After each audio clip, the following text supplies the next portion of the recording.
The National Broadcasting Company presents The Adventures of Sam Spade, Detective.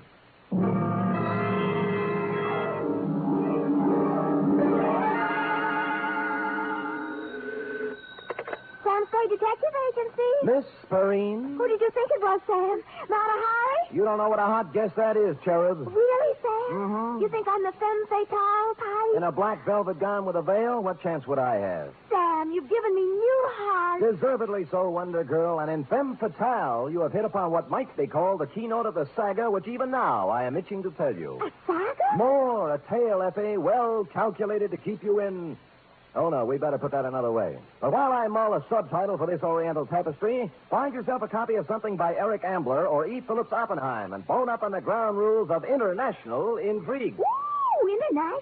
Ooh, yes. The next 39 steps you hear will be me walking up to the door in my black Homburg and velvet collar, with my pockets bulging with plans for submarines, supersonic airplanes, and secret fortifications, and my tongue a wag with a report which will echo around the embassies of the world as the Cloak and Dagger caper.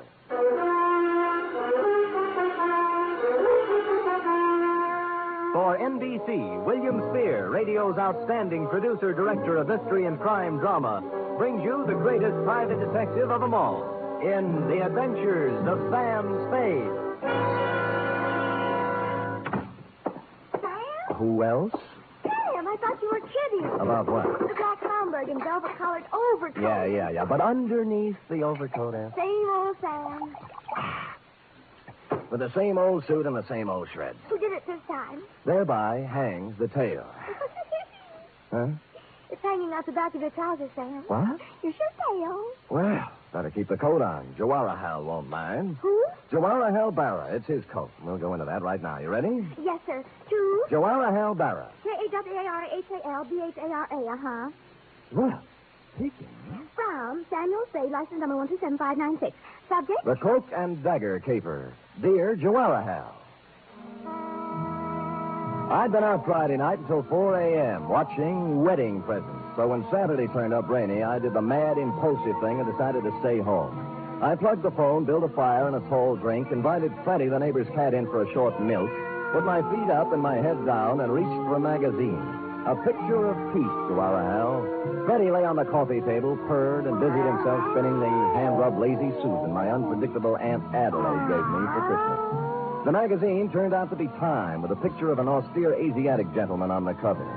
2 pages, and I had the kind of headache you can only get from reading the news these days, so I turned it in on a slick pulp, with a breathless yarn about an international gumshoe and a satin-lined cloak who kept running into women with bosoms full of papers.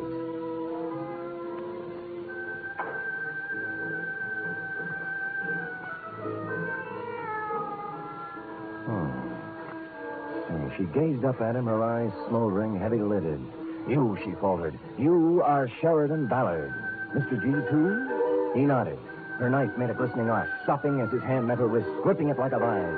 You liar, she hissed. With the other hand, he ripped away her veil, smothered her lips in hot, fierce kisses, felt her go limp in his arms. Now, Zelda, my girl, he whispered, let's have the plans for that plutonium-powered rocket ship. Veil lady. Mr. Spade? Huh? Well. What can I do for you, Veil Lady? You do not mind that I come in so? How did you come in so? The door is open. I see sitting in chair an attractive man. So? So, you are perhaps working on a remake of The Thief of Baghdad for television? Black tube, of course. Oh, you mean this what I have on? Also this what you haven't on. You keep out of this, Freddie. I saw her first. So, you just happened to be wandering past my door and popped in, is that it? Miss, You may call me Shalimar. No, I do not just pop in. I come by design. Well, just what kind of designs do you have in mind? Mr. Spade, you are Private Eyes? Shalimar, I am Private Eyes. You got troubles? Much. How much? I am beloved of Ahmed. Well, that's nice for Ahmed. Ahmed who? McClatchy. Ahmed McClatchy? How do you explain that? He has 2 American names. Oh, figure. You are a friend of Ahmed, too? Never heard of him. Oh, perhaps, Mr. Spade, perhaps you forget. Ahmed McClatchy? No. No? Never forget a face. What's the matter with Ahmed? Hashish. Dope? Much. He has the wild dream, the night horse, the what you call hallucination. You have told others of Ahmed's visit to you? I have told no one of Ahmed's visit to me for the simple reason that he... Hold. Huh? Do not fire upon one falsehood another. Ahmed has to you paid a visit, this I know. Oh? Now, if you will be so kindly, I will join you in drink. Now, wait a minute. Why don't we... Sure. Mm-hmm. You do not want to talk with Shalimar? Well, I just think we ought to clear up this misunderstanding. Now? What do you have?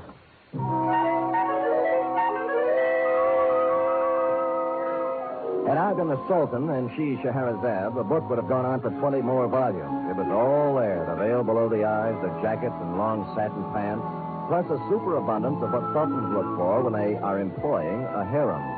I fumbled around putting I don't know what into a couple of martinis, found more milk for Freddie's saucer, and then set all three between us on Aunt Adelaide's Lazy Susan. This I like, Mr. Spade. Fine. Now we talk? Drink your milk, Freddie. Now we talk.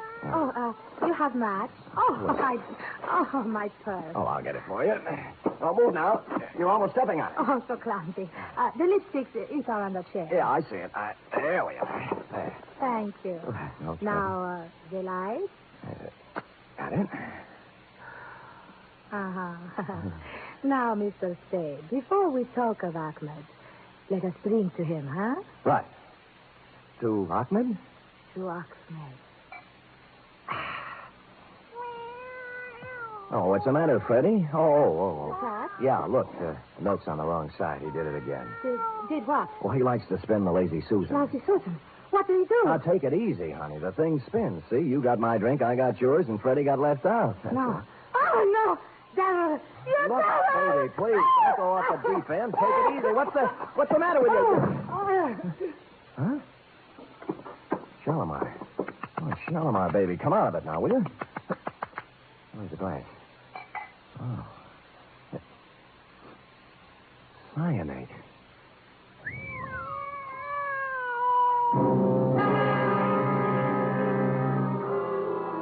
So that took care of Shalimar.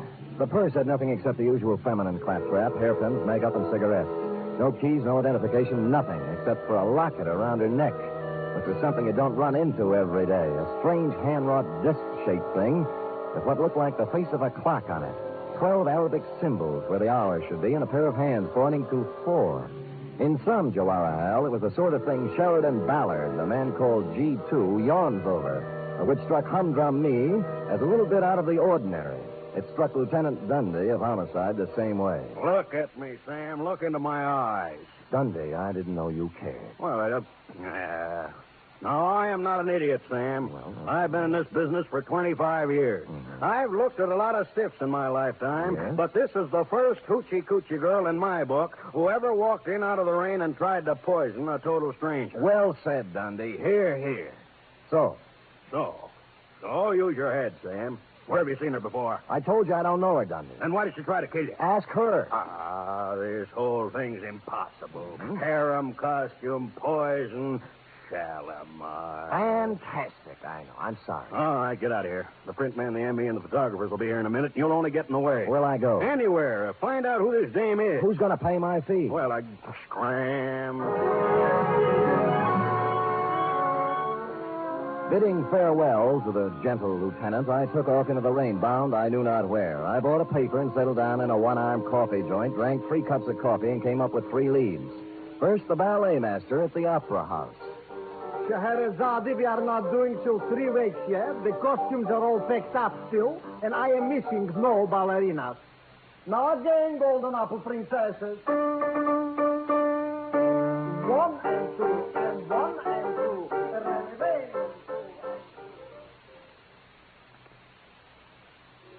As she wiggles and waggles, she shimmies and shakes. You never saw anything like this, folks. So hurry.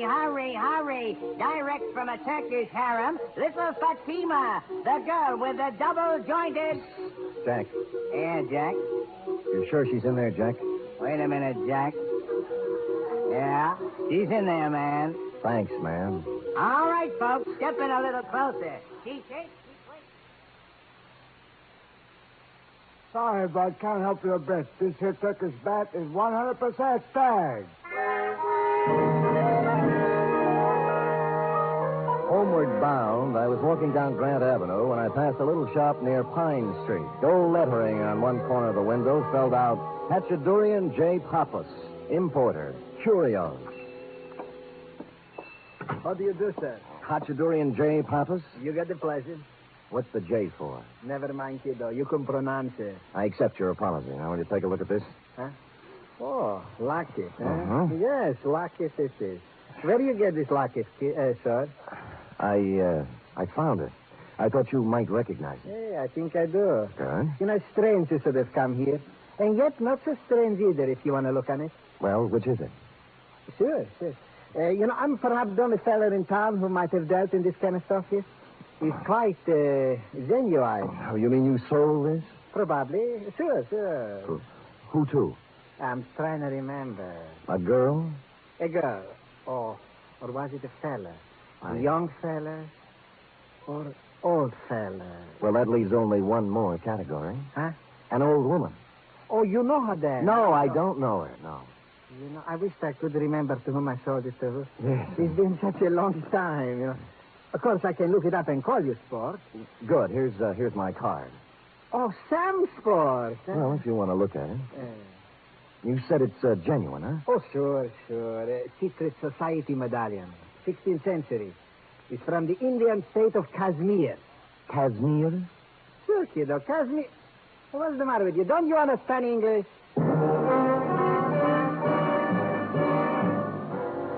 Kashmir. A typical Spade blunder. All I could think of was a girl on a cigarette package, thereby confining my operations to Turkey. But this opened new doors. The first, the most obvious, and ultimately the correct choice was a flossy nightclub known to the town's well-heeled party folk as the Vale of Kashmir. It was dark when I got there, but the front doors hadn't opened yet. Around at the side, an alley led up to the trade entrance, next to which stood a huge, wedge-shaped character with a swarthy complexion marred by a scar down one cheek. And to make him even more Oppenheimish, he was wrapped in a black, tent-sized opera cloak.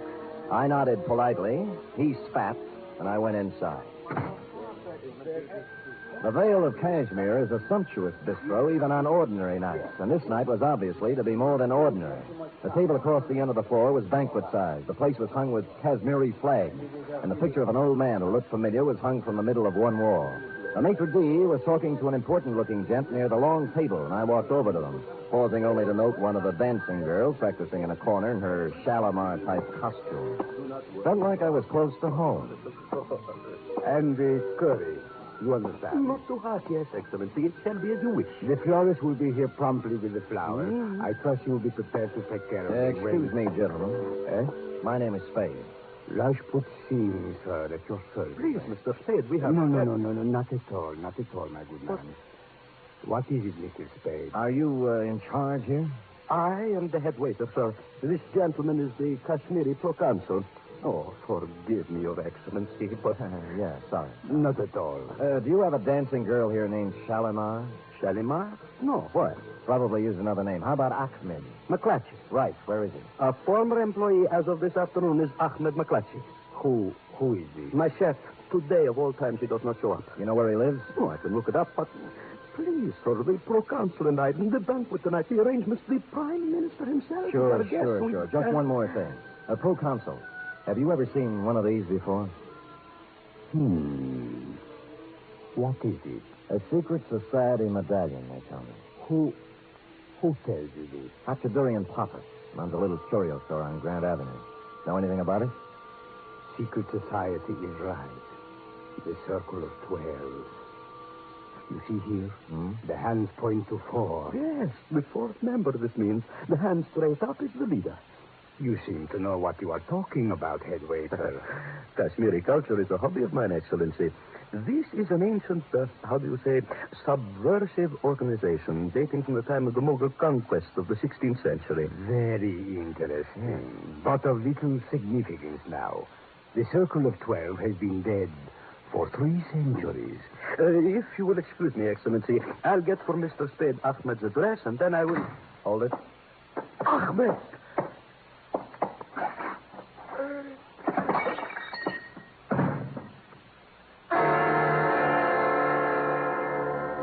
I'd just made it to the table, swept the sugar bowl off it, and followed it to the deck. When I saw the dagger in his back, I grabbed my gun and set sail for the alley, looking for the cloak that went with it, but he was gone.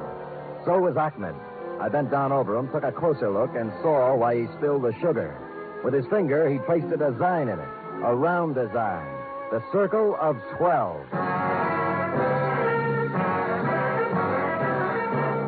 You are listening to the weekly adventure of radio's most famous detective, Sam Spade.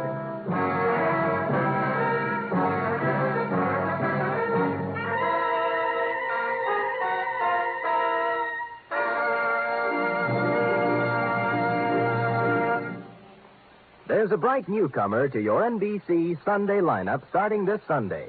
It's Mr. and Mrs. Blandings. Now you can follow the further delightful adventures of the beleaguered Blandings in their famous dream house every Sunday. Starring as Mr. and Mrs. Blandings will be Cary Grant and his charming wife, Betsy Drake. Mr. and Mrs. Blandings is followed over most of these NBC stations by The Big Show. And this Sunday, hostess Tallulah Bankhead will present such bright stars as Fred Allen, Judy Holliday, Patrice Munsell, Gypsy Rose Lee, Vaughn Monroe, and many, many more. The chimes are your invitation.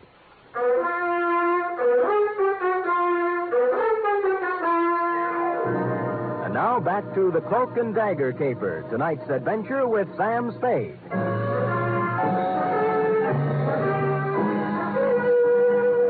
Well, Joanna, all the ingredients of a first-class international goulash were here. The cloak, the dagger, the man with a scar on his face, the lady with a veil over hers, and 2 corpses. By now, Dundee had completed activities with corpse number 1 at my apartment, so I hustled him down to the Vale of Cashmere and put him to work on number 2.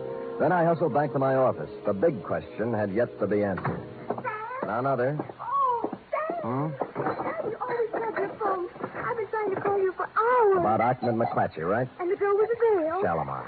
Is that her name? Probably not, but it doesn't matter to her now. What about Ahmed? Oh, he was frightened out of his wits. He said somebody was going to kill him, and I told him he'd come to just the right place because you were strong and brave and Good. wonderful. Good.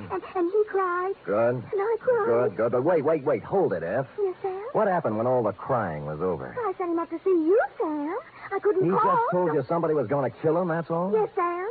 That's why he was crying? Oh, no, Sam, no. That's not why Ahmed was crying. Why? He didn't care for himself. He's a selfless, generous type. Angel child, who was Ahmed crying over? The man in the paper. What paper? It's in all the papers, Sam.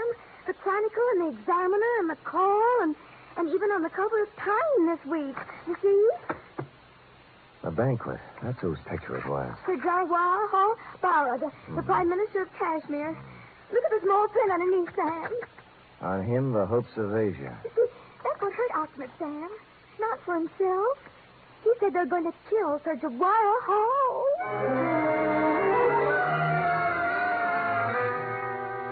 Two paragraphs later, my taciturn secretary let slip the information that Shalimar had arrived at the office 5 minutes after Ahmed left and departed for my home and hearth loaded for bear.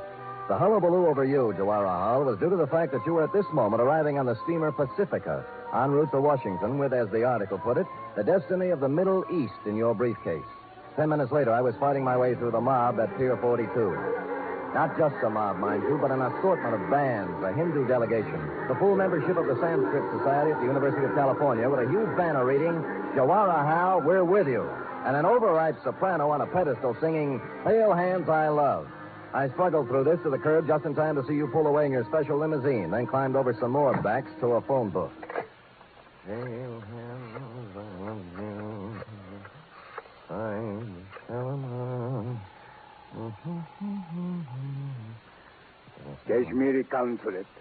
Rajput Singh speaks. Look, this is Sam Spade, Mr. Singh. Oh, yes. Has the Prime Minister arrived there yet?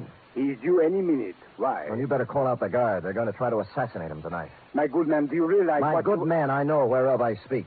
The cook at the restaurant. Ahmed. That is what... Yes, you're getting the idea, all right. It's the old Circle of 12 with a brand new paint job. Now get on it. My next move may sound to you like a combination of negligence, indolence, and ennui, Jawahar, but I must remind you that I was not employed on this caper, was receiving no stipend for risking my ever-loving neck, and had added up the figures in the problem of primary interest to me, namely, the lady who tried to kill me on page 2. I therefore entrusted responsibility for your health and that of the Middle East to the proconsul. Made my way home, put on my slippers, and set the lazy Susan on the floor this time for Freddie to play with. Let me see now, where was I? Oh, yeah. Now, Zelda, my girl, he whispered, let's have the plans for that plutonium-powered rocket ship. Somehow, this all seems logical now. Never, she breathed. Rather death, Mr. G2, than to betray my country. Quiet, Freddie. Oh, no, not the buddy. No. Mr. Spade. Oh, hello, proconsul. May I? Do. I have taken every precaution. The Prime Minister, he's on his way to the banquet now. Good. There's one thing I must ask of you. Oh? Absolute secrecy. Yes. The mere knowledge of that such an organization as this... Circle of 12? Yes, exists would give added strength to a disloyal opposition in our country that may express itself in a manner disastrous to our purposes in sending Jawaharlal to Washington. You understand? Well, it's taking me a while to learn the ground rules in the International League, but I get the general idea. You have spoken of this to no one. No? Oh, excuse me. Hello? This is Hatudurian the Papa, sir. Oh, yes. It took me a great deal of long time to check my records, Mr. Spade, but I finally found them. Oh, what's that? The gentleman who bought the set of 12 Kashmiri medallions, like the one you saw me in my shop. Oh, yes.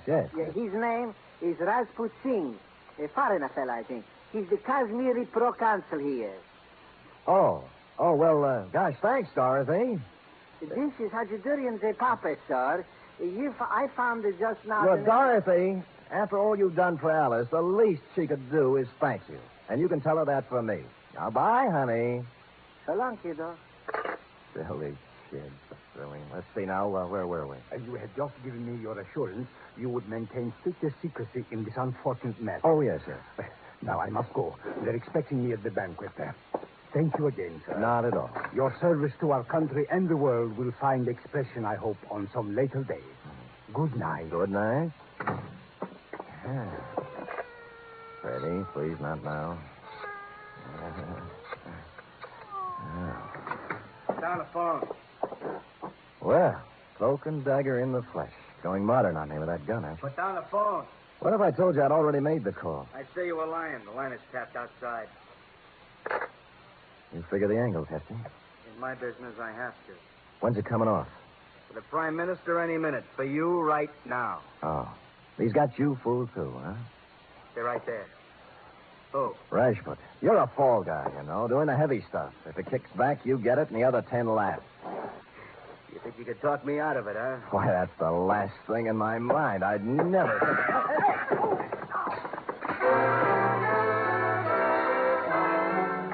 Everything happened at once. As near as I can recall, it began when Cloak and Dagger backed onto Freddie's tail. Freddie yowled, spun like a top, and C&D off balance, put his other foot on Aunt Adelaide's lazy Susan. Hardly a place for a big off-balance man to place his only remaining foot.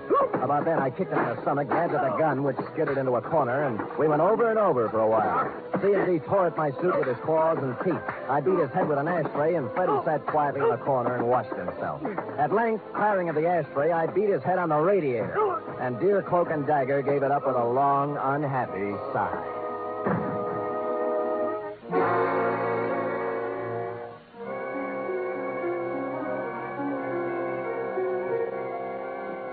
Mr. Spade, this is a dress-up affair. Get out of my way, head waiter, or I'll walk right over that white shirt front. Please, I cannot... Have they been served anything yet? The drinks are just coming on. Wait. That's a good score. And now, my countrymen, before we introduce our guest of honor, Sir Jawaharlal Bara, our beloved Prime Minister, I suggest we rise and toast our country. To Kashmir, may she... Go ahead, Proconsul. Don't let me interrupt. Please, not here. The standard remark is, what is the meaning of this? Aren't you going to ask me? I'm supposed to be dead. Is that what's throwing you? Mr. Spade, please, a toast is about to be drunk. Where's my drink, Proconsul? Gentlemen, there was at one time a custom in our country for the host to exchange glasses with the guest of honor. Permit me, Jawaharlal, to Kashmir.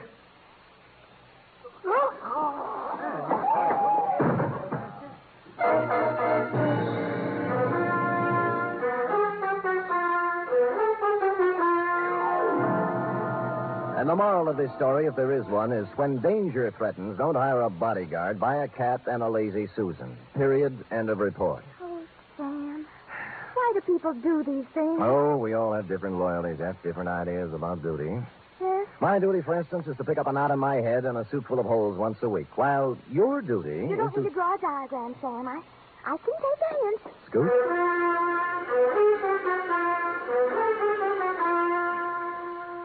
Three chimes mean good times on NBC. This Sunday, Theater Guild on the Air presents a light, laughable, lovable comedy. It's The Fortune Hunter, and it stars Gene Crane and John Lund.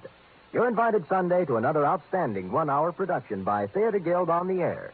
And a reminder, there's a bright newcomer to your big Sunday lineup on NBC. Mr. and Mrs. Blanding, starring Cary Grant and Betsy Drake.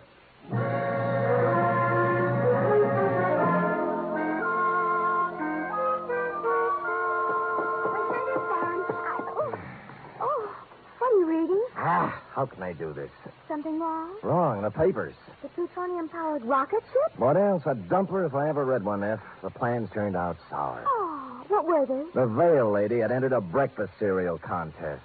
Well, that's life, little one. We struggle, we strive, we think we have success in our grasp, and it turns out dross. Oh, that reminds me. How do you like it? What? My new dross.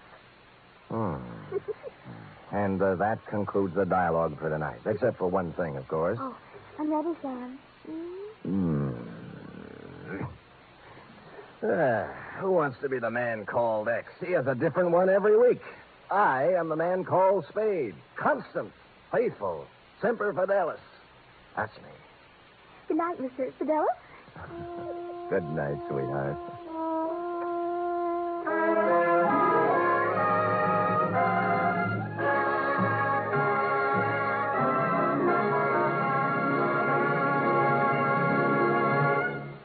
The Adventures of Sam Spade are produced, edited, and directed by William Spear. Sam Spade was played by Stephen Dunn. Lorene Tuttle is Effie.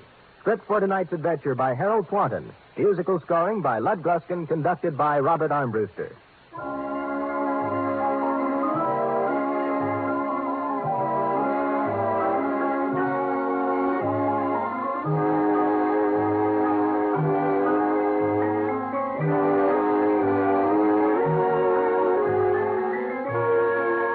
Join us again next week, same time, for another adventure with Sam Spade. The Magnificent Montague next, then it's Duffy's Tavern on NBC.